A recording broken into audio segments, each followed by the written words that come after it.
Este podcast pertenece a la red Podcast SN.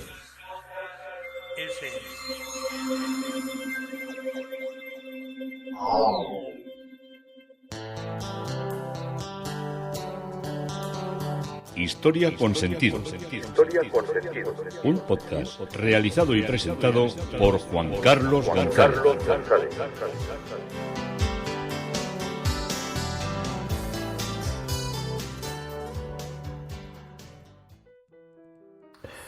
Un saludo a cuantas personas se acercan a través de las redes sociales, de Facebook, de Twitter y de mi página web Historia con Sentido. Yo soy Juan Carlos González y un día más encantado de acercaros una parte de la historia. Seguimos con Vandelvira, seguimos por Jaén y hoy el título propuesto es Por las comarcas de Jaén. Una de las cosas de las que menos orgulloso me siento es de haber vivido durante mucho tiempo rodeado pues no sé cómo serían la terminología, de dichos o de sentencias, las cuales yo de alguna manera casi vivenciaba, no sé si compartía, pero desde luego desgraciadamente entendía.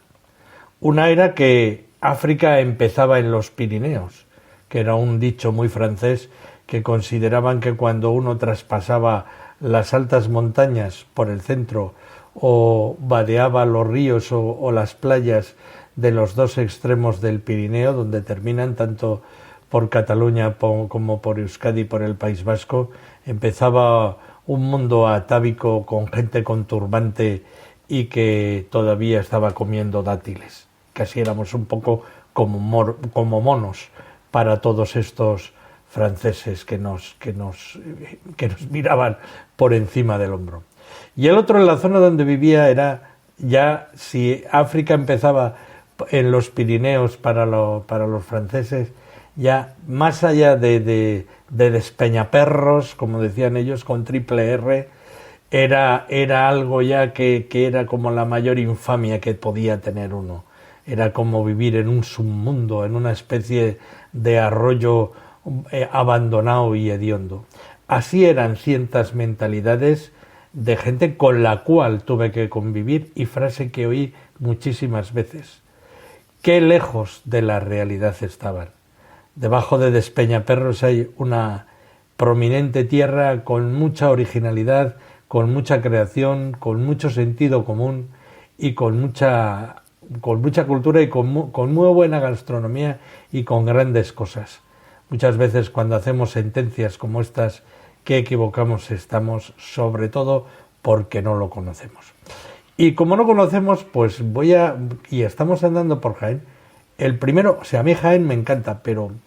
no sabía que tenía tanto, la verdad, no sabía que tenía tanto. Sí sabía que había mucho de la cultura ibera, parte de la cultura romana, pero no sabía que tenía tanto y tanto valor de monumentos y de castillos y toda una serie de cuestiones que me están dejando enloquecido. Y acompañándoos en vuestro andar con Andrés de Vandelvira, pues todavía lo podemos hacer mejor o mucho mejor. Bueno, la provincia de Jaén es más o menos, aunque no se ajusta exactamente, la podríamos como centrar en una especie de rectángulo que estaría comprendido entre lo que son las provincias de Ciudad Real al norte, la provincia de Granada al sur, la provincia de Córdoba al oeste y la provincia de Albacete en una parte, al oeste, la provincia de Córdoba al oeste y la provincia de Albacete en lo que sería el noroeste. Y ya la Junta de Andalucía ha distribuido de una manera definitiva todo lo que son la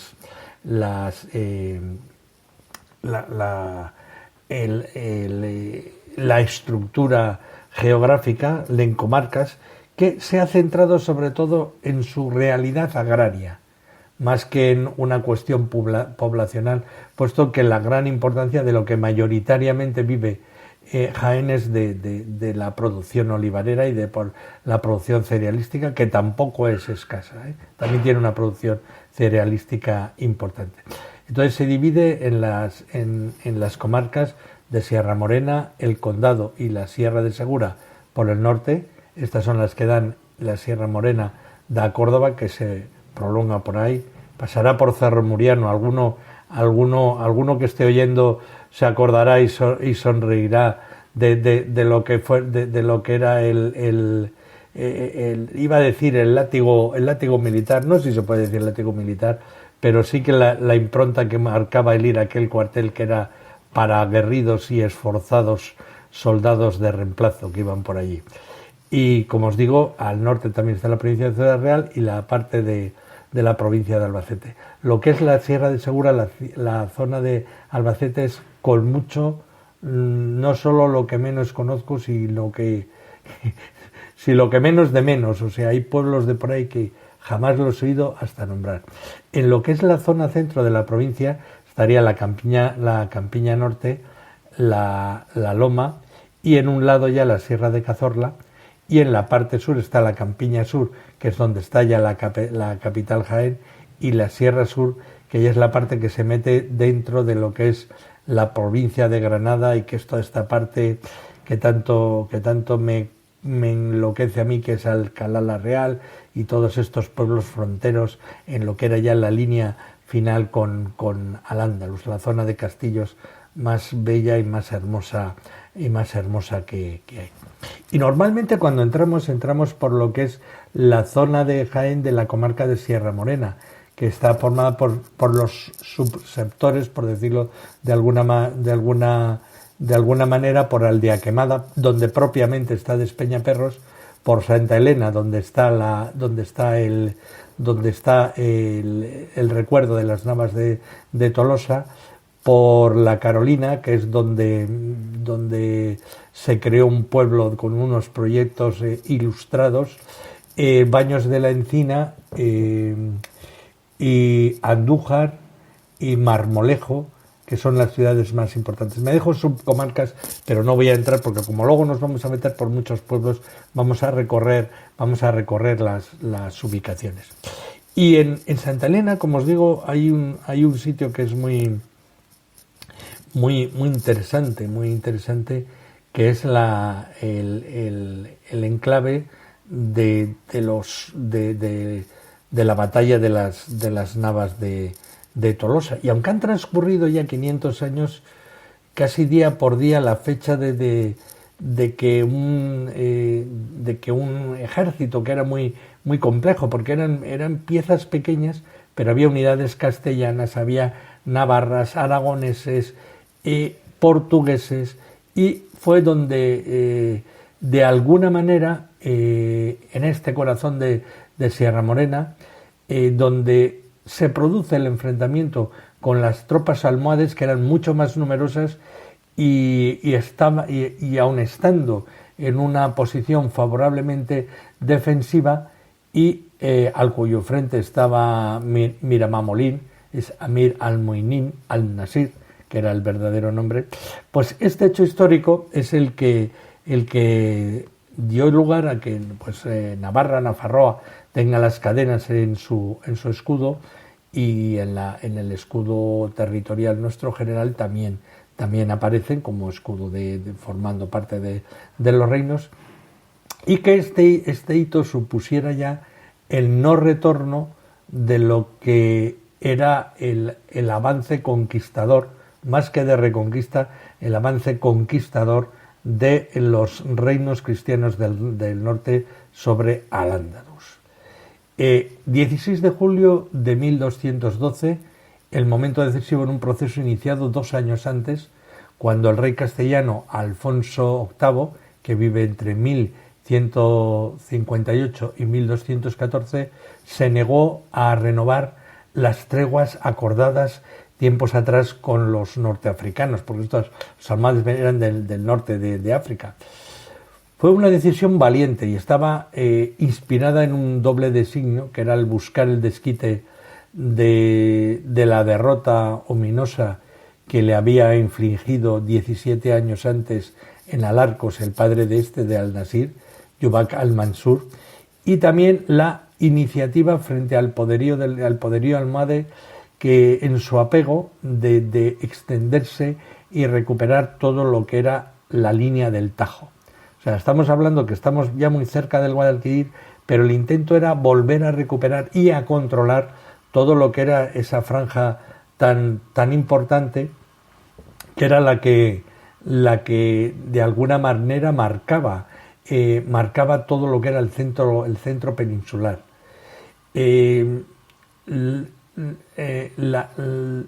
La batalla de Alarcos, que había tenido lugar en 1195,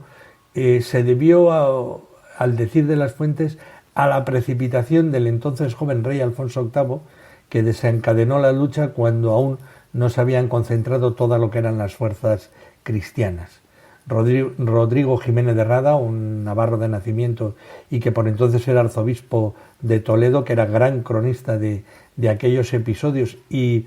promotor bastante principal de lo que era la empresa de las Navas, pues se recabó con insistencia y eficacia la colaboración de los reyes y caballeros de ultrapuertos y de todos los sitios donde aquello iba a tener una especie de rango de cruzada, que fue concedida esta cruzada por el Papa Inocencio III. Señaló respecto al rey Alfonso desde años atrás que andaba meditando sobre la batalla de Alarcos, que le pesaba en lo más profundo de su corazón, que soportaba a duras penas, aunque con inteligencia, el deshonor de aquella derrota y anhelaba morir por la fe en Cristo. Ya veis cómo eran estos momentos tan delirantemente espirituales para volver a lo que era una lucha sangrienta, que sí, podía tener una parte indudablemente de cristianización, pero sobre todo tenía una gran parte en lo que era la recuperación de un territorio desde el punto de vista económico y militar.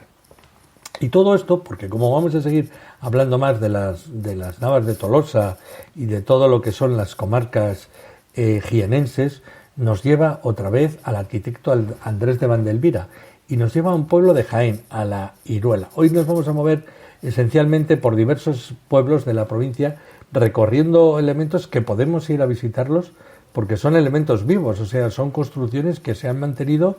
y están usándose. Obras que se hicieron entre 1540, 50, 60, 70, que todavía nos sorprenden por su frescura y por la creatividad tan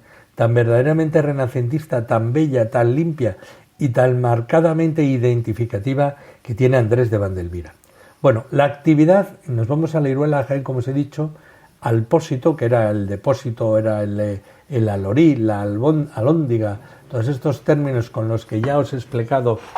en capítulos anteriores, aún lo que es el edificio actual del ayuntamiento, que es una construcción de 1572. La actividad de Andrés de Vandelvira, como estamos viendo, giró no solo en torno a la arquitectura religiosa o privada, sino también fue contratado por los consejos para intervenir en diversas obras municipales. Hacía fuentes, puentes, almacenes de grano, ayuntamientos, etc. Y en la villa de la Iruela ha llegado a nosotros, hasta nuestros días, el Pósito, que es la sede actualmente del ayuntamiento, del que se ha conservado la escritura del contrato, donde aparece en el archivo municipal, donde aparece el contrato, que es de 1572, del cantero Pedro Beniceano y el albañil Luis de Vilches, que se comprometían a construir un pósito con arreglo a las condiciones y trazas dictadas por Andrés de Vandelvira. El edificio de planta rectangular define la confluencia de las calles Corredera y San Antón con la Plaza de la Constitución. Se alza en el ensanche planificado en el siglo XVI, fuera del recinto medieval, conformado esencialmente por el castillo y la iglesia renacentista levantada a los pies del mismo, en la que, aunque quizás no directamente, pudo intervenir Andrés de Vandelvira. La planta, con fábrica de piedra vista, es con toda posibilidad la parte mejor conservada, pues altas había compartimentos originales de trojes y estaban construidos para diversas subdivisiones que estaban construidas en ladrillo y mampostería, fueron adaptadas con posterioridad para otras funciones administrativas locales. Vandelvira, en el piso bajo, conforma una construcción con 5 pequeñas naves rectangulares cubiertas con bóvedas de medio cañón paralelas, popularmente llamado positillos, construidos en sillería, que se comunican directamente con el exterior a través de vanos de medio punto, siendo el central más amplio que los restantes. Tipológicamente, Vandelvira acuña un modelo desarrollado de semejante forma en el Pósito de Baeza, en el que el conocimiento de la estereotomía o corte de piedra exige una gran perfección por la necesidad del aislamiento de humedades para conservar el grano que se almacenaba allí, que tenía que estar en las mejores condiciones. No podía haber ranuras, no podía haber sitios por donde se pudiera, por la capilaridad que tiene la tierra, subir la humedad y corromper el grano que allí se conservaba. Se conservan en el edificio varios escudos heráldicos y, como recuerdo de la recuperación del adelantamiento de Cazorla, del que ya hablamos, en el cual estaba incluido la villa de la Iruela, por el arzobispado de Toledo a principios del siglo XVII, se colocó por mandato del arzobispo don Bernardo de Rojas y Sandoval en la sala capitular una inscripción alusiva para perpetuar tan importante acontecimiento. Mucho esfuerzo y dinero costó a la Mitra de Toledo el hacerse de nuevo con el antiguo territorio, la cual le fue arrebatado en el año 1545, como vimos, por don Francisco de los Cobos, secretario del emperador Carlos V. Nos vamos ahora a la villa de Linares, en Jaén, a la iglesia de Santa María de Linares, 1573. Cuenta la tradición que la iglesia de Santa María fue la primera morada de la Santísima Virgen de Linarejos, de gran devoción en la zona, hallada el 5 de agosto de 1227 por Juan Jiménez y trasladada hasta Santa María, de donde desapareció para ser encontrada de nuevo en un lugar original donde finalmente se construyó el santuario que hoy ocupa. En 1236, San Fernando, en su reconquista de la capital cordobesa, portaba consigo una imagen de Nuestra Señora de Linares, cuyo origen los historiadores cordobeses fijan en nuestra población. Apuntar, parece ser que el rey pudo hacer una escalada en el templo y llevar a la Virgen como un objeto de devoción. Me estoy acordando que esto solía pasar en los cruzados, era muy común, o en algunos cruzados, me estoy acordando de cruzados navarros, cómo llevaban en la grupa la Virgen de Jerusalén, de ahí en Artajona, en un pueblo de Navarra, que es una Virgen que está hecha como si fuera sobre una silla de montar, está encima del trono, y la llevaban en lo que era la parte delantera de la silla de montar, que la llevaba el rey o la podía llevar el noble. Por eso no nos ha de extrañar cómo se producen estos movimientos hacia lo que era una presencia, por decirlo de alguna manera, icónica, cuando se iba a entrar en batalla contra los infieles, o en su pensamiento infieles, para la consecución de los objetivos militares. Bien, en 1573 Ander de Vandelvira dirige las obras de ampliación de la iglesia y se inicia la destrucción del crucero gótico, que será sustituido por el crucero renacentista actual. Las obras se suspenden 6 años después debido a la falta de recursos que supuso la concesión del villazgo de ser villa por parte de Felipe II, lo que conllevaba el pago a la corona de fuertes cantidades por parte del pueblo. En 1604 se terminó de construir la torre del campanario y la misma tiene planta octogonal y se encuentra decorada en su friso superior con espejuelos de plomo. Nos vamos a la villa de Alcaudete, en Jaén. Allí está la iglesia de Santa María, que es un fiel exponente de la pluralidad de ofertas estéticas que se caracterizaron en el arte hispano en el siglo XVI, lo que explica la convivencia en su planta de 2 espacios o estructuras diferentes, un cuerpo gótico de 3 naves y una capilla mayor renacentista. La iglesia de Santa María se edificó en la primera mitad del siglo XVI, según algunas tradiciones, en el espacio jienense sobre el espacio que ocuparía la mezquita musulmana, aunque no se puede confirmar esta concreción histórica. Por otra parte, los visitadores de Santa María en el año 1572 señalan la presencia de una capilla vieja en clara referencia a un primitivo edificio religioso cristiano que existió en el mismo lugar. El templo inicialmente se concibe como una construcción de planta basilical de 3 naves, donde se mezclan algunos elementos de tradición gótica y otros de procedencia mudéjar. Se observan 2 fases constructivas. La primera corresponde al alzado del cuerpo y nave propiamente dicha, con un espacio rectangular de 3 naves cubiertas por una techumbre mudéjar de madera, hoy desaparecida, y su primitiva capilla mayor del cantero arquitecto Martín de Bolívar, utilizándose el elemento gótico muy característico, que era la bóveda de crucería. Ya se encontraba terminado en la visita que hacen los visitadores, los que controlaban las obras diocesanas, en el año 1542.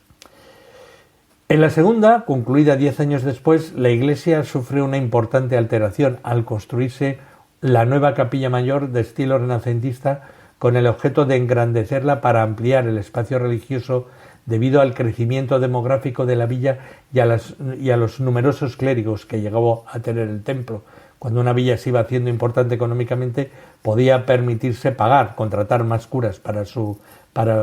culto. El cuerpo del templo es un espacio rectangular de 3 naves separadas por pilares fasciculados y arcos apuntados de tradición gótica, y como único elemento ornamental destacan los capiteles corridos de los pilares con la tradición decoración vegetal del tipo corchet. Los escudos pertenecientes al obispo de Jaén, Esteban Gabriel y Merino, y al primer conde de la Casa de Alcaudete, don Alfonso de Córdoba y Velasco. La iglesia se cubre con una techumbre mudéjar de madera, hoy desgraciadamente también desaparecida. La iglesia tiene 2 portadas, la del lado este, conocida como la del Perdón y construida entre 1530 y 1540, está desarrollada está desarrollada en 3 cuerpos, y la moderna capilla es una espléndida ya obra renacentista propia de lo que era el estilo y la impronta de Francisco del Castillo y la impronta también del maestro Andrés de Vandelmira. Es verdaderamente interesante y bella. El libro de la fábrica que se conserva se menciona la intervención de Vandelmira en torno al año 1558, al serle encargada una tribuna para el obispo Diego Tavera. El último elemento que se construía fue la torre campanario. Seguimos recorriendo las comarcas de Jaén y estamos en Andújar, donde está la iglesia de Santiago de Andújar. Es una parroquia bajo medieval y presenta en su proceso constructivo semejante evolución a la cercana de Santa María, conservándose en el templo elementos arquitectónicos que ya podemos apreciar como góticos, renacentistas y barrocos dentro de todo lo que es su construcción. La pieza más antigua es la portada meridional, de estilo gótico y de semejante traza a la de San Miguel. Hoy carece de ábside y la bóveda, según las noticias, puede atribuirse a Domingo de Tolosa. Este proceso y este proyecto de nueva iglesia debió tener problemas años después de la intervención o de la proyección que hace Andrés de Vandelmira, según se desprende del testamento del beneficiado Juan de Mestanza, que en el año 1558 tiene que hacer una donación importante, puesto que no se habían recuperado las cuestiones de su inicio proyecto, como consecuencia de la situación del proyecto trazado por Vandelmira, que con toda posibilidad contemplaba una iglesia de salón con pilares exentos y sus tradicionales bóvedas bahías, que fue radicalmente cambiado ya a mediados del siglo XVII. Seguimos avanzando y nos vamos a Jódar, Jaén, nombrecito se las trae, donde está la iglesia de la Asunción, que fue construida sobre la primitiva mezquita documentada por el geógrafo árabe Al-Immairi, que menciona que era de 3 naves sostenidas por columnas de mármol. Qué elegancia tenían que tener estas. Claro, no nos queda nada prácticamente de muchas. Su primitiva advocación era la de Santa María, desconociéndose cómo era el edificio primitivo, solo que el altar mayor estaba orientado al oeste y la puerta principal al norte. En 1569 trabaja en esta obra el maestro Domingo de Uriarte, y en 1582 y en 1589 la obra estuvo a cargo de Juan Vizcaíno. En 1591 se menciona como constructores a los maestros canteros Gaspar y Francisco de Aranda, construyéndose la nave central con sus 6 capillas laterales con bóvedas de casetones tan al uso y gusto de Mandelvira, que era el supervisor de las obras de los templos de la diócesis y que era el que rectificaba las construcciones e imponía su impronta constructiva según iban avanzando las obras. Todo lo que era el conjunto construido es de estilo renacentista purista, con un inequívoco, como os digo, estilo y marca de Andrés de Valdenvira, de una manera muy clara, muy precisa y muy notoria. Nos vamos a Mengíbar, a Jaén, donde está la iglesia parroquial de San Pedro. Su fachada está orientada al sur y se accede a través de la Plaza del Sol, centro histórico de la ciudad en los siglos XV y XVI, en los que fue construida o reformada. La otra fachada se orienta al norte, en la Plaza de la Constitución, en la que se añadieron algunas dependencias como la sacristía, capillas y salones en reformas de los años 60 y 70 ya del siglo XX. Aunque en la cartela junto al presbiterio al lado del Evangelio se lee que las obras se terminaron en 1608, hay datos de que esta iglesia existía en el siglo XV, sería más pequeña inicialmente, y al ir creciendo Mengíbar, los vecinos se decidieron a ampliarla en el siglo XVI, añadiendo el presbiterio y alzando las naves. En las primeras noticias que se disponen se remontan al día 9 de diciembre del 1550, en el testamento de Francisco del Castillo el Viejo, maestro de cantería de la ciudad de Jaén, en la que declara tiene a su cargo la obra de la iglesia de Mengíbar. A la muerte de cuando fallece Francisco del Castillo, es muy probable que las obras fuesen continuadas por Andrés de Vandelvira, y puede tener herencia vandelviriana el pilar siloesco o cruciforme con 4 columnas adosadas y el doble entablamento sobre el capitel según estructura del orden griego, que a su vez recorre los muros perimetrales en su interior, así como la elegante solución de los 2 arcos abiertos en cada tramo del muro enmarcado por pilares. A la muerte de le sucede en la obra, como en la de la Catedral de Jaén, su discípulo Alonso Barba, y la señal más clara es la portada principal de la fachada lateral, y cuyo rasgo más destacable es el frontón triangular que encierra la hornacina con la imagen sedente de San Pedro, que es el titular de la iglesia. Su interior lo forma una planta con 3 naves espaciosas. Las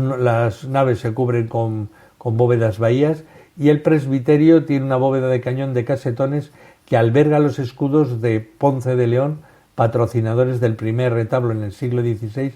y cabezas de santos también en relieve, todas ellas de muy buena calidad. Y en las pechinas de la bóveda de media naranja, encima del altar mayor, escudos de yeso del obispo de Jaén, don Sancho de Ávila, y otras con las llaves de San Pedro. El 12 de diciembre de 1504 fue velado en esta iglesia el cadáver de la reina Isabel I de Castilla, cuando era trasladado desde Medina del Campo hasta Granada, y hay una placa que lo recuerda. Nos vamos a Torreperogil, en Jaén, donde está la iglesia de Santa María, erigida en la zona sur del casco histórico y cercana a los restos del castillo de Pedrogil, y es un templo gótico construido en buena parte luego ya reconstruido en el siglo XVI. Presenta una sola planta y elevada nave con capillas divididas en 3 grandes tramos separados por arcos perpiaños apuntados que apean en semipilares, siendo estos contrarrestados al exterior por potentes contrafuertes. Las bóvedas son de trazaletes, destacando el de la capilla mayor por su belleza adaptada al diseño original de la cabecera. Probablemente las obras se iniciaron bajo el mandato del prelado de Jaén, don Esteban Gabriel y Merino, durante el periodo que estuvo al frente de la diócesis, y que se labraron una serie de portadas con su heráldica asociadas a templos góticos en los que se introducen algunos estilemas del protorrenacimiento o del plateresco. Andrés de Valdelvira, maestro mayor de la Catedral de Jaén en 1553, también tenía la obligación de visitar, tasar o dar diseños para las obras proyectadas en la diócesis. En Santa María intervino en 2 ocasiones, el 15 de septiembre de 1570 para dar las trazas para la capilla fundada por doña Marina Ortega, situada junto a la torre, y en 1571 dictaba las órdenes para finalizar la torre de campanas, encargándose de obrar el cantero local Diego de Ávila. De la capilla solo queda la portada, un sencillo arco de medio punto con espejos en las enjutas, flanqueado por pilastras cajeadas y rematadas por una cornisa con moldura. Durante la producción de Andrés de Valdelvira se han incluido tradicionalmente el retablo pétreo que hay del descendimiento de la cruz, aunque mutilado, que se conserva en el lado de la epístola. Se trata de una capilla de enterramiento fundada por Fray Miguel de Siles Martínez, comendador de Alcántara y prior del convento de Santo Domingo de la misma ciudad. En 1571, fecha de la fundación de la capellanía en dicho enterramiento, el conjunto probablemente quedó concluido. A los escultores Luis de Aguilar y Juan de Reolid se han atribuido las labores escultóricas. Hay un bello relieve del descendimiento y las 4 esculturas desaparecidas de San Pedro, San Pablo, San Benito y Santo Domingo, y las hornacinas laterales y el Cristo crucificado sostenido por 2 ángeles, con el que se remata este singular retablo funerario renacentista. Y hasta aquí nos ha traído hoy por las comarcas de Jaén, siguiendo a Valdelvira y viendo que había vida tras Despeñaperros. Yo soy Juan Carlos González, esto es Historia con Sentido, y un día más encantado de haberos podido acercar una parte de la historia.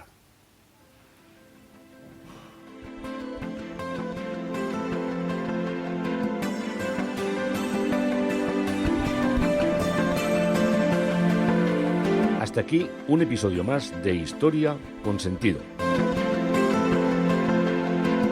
El podcast que te habla de historias de la historia, sucesos, eventos, como si el ayer fuera hoy. Síguenos a través de iTunes, Spreaker o iVoox. Contacta con nosotros por correo electrónico escribiendo a podcast@historiaconsentido.com. Nuestra web www.historiaconsentido.com. Y en Twitter nos encontrarás como @historiasentido. Este podcast pertenece